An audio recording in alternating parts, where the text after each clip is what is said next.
ঢাকায় ১ সেকেন্ডের ব্যবধানে পরপর দুটি কম্পন ধরা পড়ে। রাজধানীতে সন্ধ্যায় মাত্র ১ সেকেন্ডের ব্যবধানে পরপর দুটি ভূমিকম্প অনুভূত হয়েছে। দুটির উৎপত্তিস্থল ছিল ঢাকা ও তার পার্শ্ববর্তী নরসিংদীতে। আকস্মিক এই কম্পনে আবার আতঙ্কিত হয়ে পড়েন নগরবাসী।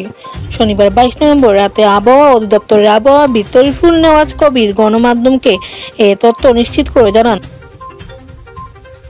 সন্ধ্যা ৬টা ৬ মিনিট ৪ সেকেন্ডে রিক্টার স্কেলে ৩.৩ মাত্রার প্রথম ভূমিকম্পটি অনুভূত হয়।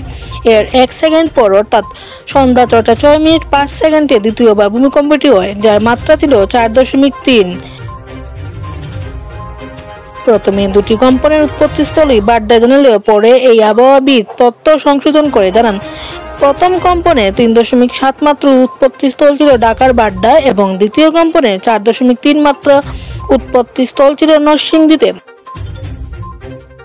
এর আগে সকালেও নরসিংদীতে মৃদু ভূমিকম্প অনুভূত হয়। জেলার পলাশ উপজেলায় সকাল ১০টা ৩৪ মিনিট ১২ সেকেন্ডে রিক্টার স্কেলে ৩.৩ মাত্রার কম্পনটি অনুভূত হয়েছিল।